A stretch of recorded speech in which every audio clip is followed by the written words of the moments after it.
మీ business ఏదైనా మీ ఊర్లో promotion చేయాలంటే అది సుమన్ టీవీతోనే సాధ్యం. ఇప్పుడే సంప్రదించండి.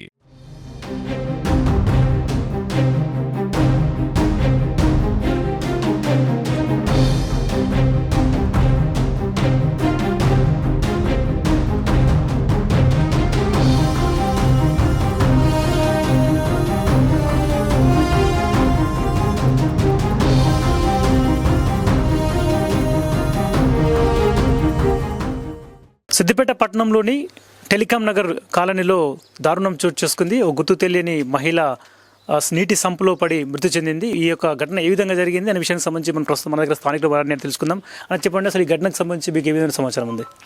ఏం లేదండి, గత 5 days బ్యాక్ మేము మామూలుగా బయటికి ఇంటికి ఇట్లా వస్తుండగా ఏదో స్మెల్ దుర్వాసన వస్తుంది. వచ్చేటప్పుడు మేము మా చుట్టుపక్కల కాలనీ వాసులతో అడిగితే మామూలుగా ఏం లేదన్న అని చెప్పారు. చెప్పిన తర్వాత ఒక 2 రోజుల క్రితము ఈ మేర సంఘం సభ్యులు వచ్చి విజయ్కి ఇలా జరిగింది సంఘటన, మీకేమైనా తెలుసా అంటే మాకేం తెలియదు అని చెప్పాము. ముఖ్య విషయం ఏంటంటే పోలీసు వారికి తెలియజేసేది ఏంటంటే ఇక్కడ టెలికాం నగర్లో కేసీఆర్ నగర్ అనే ఒక కాలనీ ఉంటుంది. అక్కడ ఈ బీహారు, ఛత్తీస్గఢ్, బెంగాల్ నుండి వచ్చే ఈ కార్మికులను ఇక్కడ స్థానికంగా ఉండే ఓనర్స్ కానీ పోలీసులు కానీ కొంచెం పెద్ద ఎత్తున పెట్రోలింగ్ చేసి వారికి ఎలాంటి ఈ రూమ్స్ కిరాయిలు ఇవ్వకుండా వాళ్ళు వస్తున్నారు. ఇక్కడ ఏదో వాళ్ళు పనుల కోసం వచ్చి ఈ హత్యలు చేసుకోవడము, గంజాయి సేవించడము, ఇతర వల్ల మాకు కూడా చాలా ప్రాబ్లమ్స్ అవుతున్నాయి. మా ఫ్యామిలీకి కానీ పిల్లలకు కానీ ఇక్కడ ఉన్న కాలనీ వాసులకు కానీ చాలా ఇబ్బందులు అవుతున్నాయి. దీనిపైన కఠిన చర్యలు తీసుకోవాలని పోలీసు వారు నేను విజ్ఞప్తి చేస్తున్నా. గతంలో కూడా నేను ఏసీపీ 2 టౌన్ సిఐ గారికి చెప్పడం జరిగింది.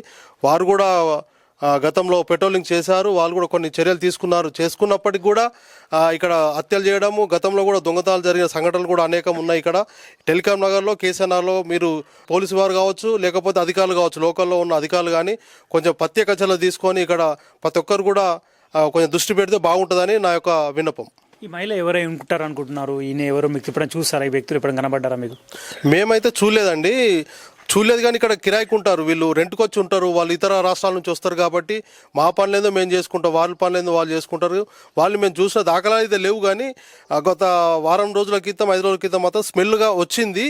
అక్కడ ఈ కాలనీ ఇదే సంఘంలో గతంలో గంజాయి తాగి ఈ మద్యం సేవించడం అనే ఆనవాళ్ళు మేము గుర్తించినాం. కాలనీవాసులను గుర్తించినప్పుడు మేము పోలీసులకు సమాచారం అందించడం జరిగింది. అందించినప్పుడు పోలీసు వాళ్ళు కూడా వచ్చి రెస్క్యూ తీసుకొని గతంలో పెట్రోల్ చేశారు. కానీ ఇక్కడ ఎవరు వస్తారు ఏం కథ మాకు మాత్రం తెలియదండి. వాళ్ళు ఎవరు ఏం కథ మాకు తెలియదండి. ఇంకో స్థానికుడు ఉన్నారు, అన్న చెప్పండి, అసలు ఏం జరిగి ఉంటుంది అనుకుంటున్నారు? మీకు నేను ఎప్పుడు తెలిసింది ఈ విషయం?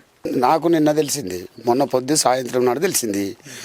నాకు మొన్న సాయంత్రం తెలిసి అమ్మాయి అంటూ ఉన్నదట, వేసిండ్రు. ఇంత వీళ్ళు ఇక్కడ మేర సంఘం వాళ్ళు వచ్చి రేపు మీటింగ్ పెట్టాలి, ఆ మీటింగ్ పెట్టాలని చెప్పి ఎవరో 2 వచ్చిండ్రట. మేర సంఘం వాళ్ళే వచ్చి ఏవో స్మెల్ వస్తుందని చెప్పి చుట్టూ భవనం అంతా తిరిగి అది ఇంట్లో ఏమున్నది ఏం సంగతి అని చెప్పి ఆ తీసే వరకలే వాళ్ళకెళ్ళి కనిపించిందట.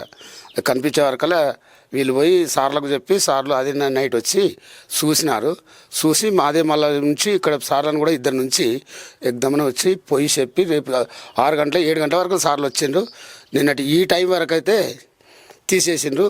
సార్లు గిట్ట అందరు మాట్లాడుకున్నారు, తీసుకొని వెళ్ళిపోయిండ్రు.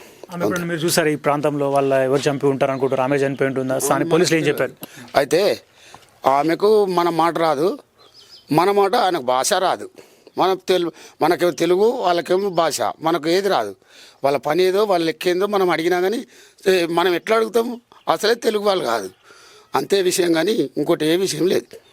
ఇదే మేరు సంఘం టెలికాం నగర్ కాలనీలో ఉన్నటువంటి ఇదే మేరు సంఘం మనం చూసుకోవచ్చు. మన వీడియో జర్నలిస్ట్ శేఖర్ చూపిస్తున్నారు. అదే మేరు సంఘంలో ఉన్నటువంటి నీటి సంపులో మహిళ, గుర్తు తెలియని మహిళ మృతదేహం కనిపించింది. స్థానికులు ఆ మేరు సంఘంకు అది ఇక్కడ ఉన్నటువంటి స్మెల్, దుర్గంధం రావడాన్ని చూసి గమనించిన స్థానికులు పోలీసులకు సమాచారం అందించారు. స్థానిక పోలీసు 2 టౌన్ పోలీసులు ఘటనా స్థలానికి చేరుకొని ఒక మృతదేహాన్ని బయటకు తీశారు. అయితే వారు తీసినటువంటి సమయంలో ఆ గుర్తు తెలియనటువంటి స్థితిలో ఆ మృతదేహం లభ్యమైంది.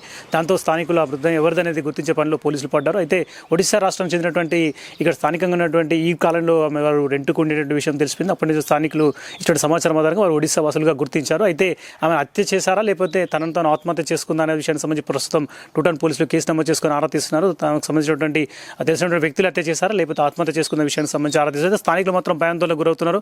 వరుసగా వివిధ రాష్ట్రాల నుంచి వలస కూలీలు ఇక్కడికి వచ్చి వారు అసాంఘిక కార్యక్రమాలకు పాల్పడుతున్నారు. గంజాయితో పాటుగా డ్రగ్స్ లాంటివి తీసుకొని వారు అసాంఘిక కార్యక్రమాలు పాల్పడుతున్నారు. నిరంతరం ఈ ప్రాంతంలో రెక్కి నిర్వహించాల్సిన అవసరం ఉందని స్థానికులు డిమాండ్ చేస్తున్నారు. వీడియో జర్నలిస్ట్ శేఖర్తో కలిసి హరికిషన్, సుమన్ టీవీ, సిద్దిపేట.